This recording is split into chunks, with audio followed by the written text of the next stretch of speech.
అంటే ఒక పనిని తలపెడతాం, ఆ పని జరిగి తీరాలి అని చెప్పడం చాలా కష్టం. మీరు భీష్ముడు చెప్పిన దాంట్లోనే విన్నారు.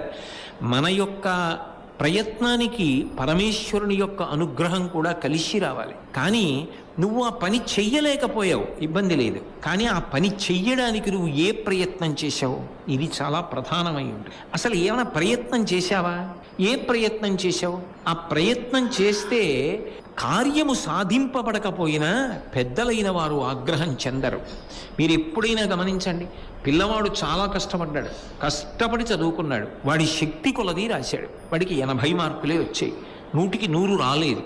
తండ్రి కొట్టడు, తల్లి కొట్టదు, వాడి శక్తి అంతే. పరమేశ్వరుడు వాడికి ఆ శక్తిని ఇచ్చాడు, వాడి శక్తి కొలది కష్టపడ్డాడు, వాడి శక్తి కొలది రాశాడు. వాడు ఏం చేస్తాడు? వాడి శక్తి అంతవరకే, వాడి జ్ఞాపక శక్తి 80 మార్కులు వచ్చాయి. చాలా సంతోషం నాన్న, నువ్వు ఇంకా వృద్ధిలోకి వద్దుగా,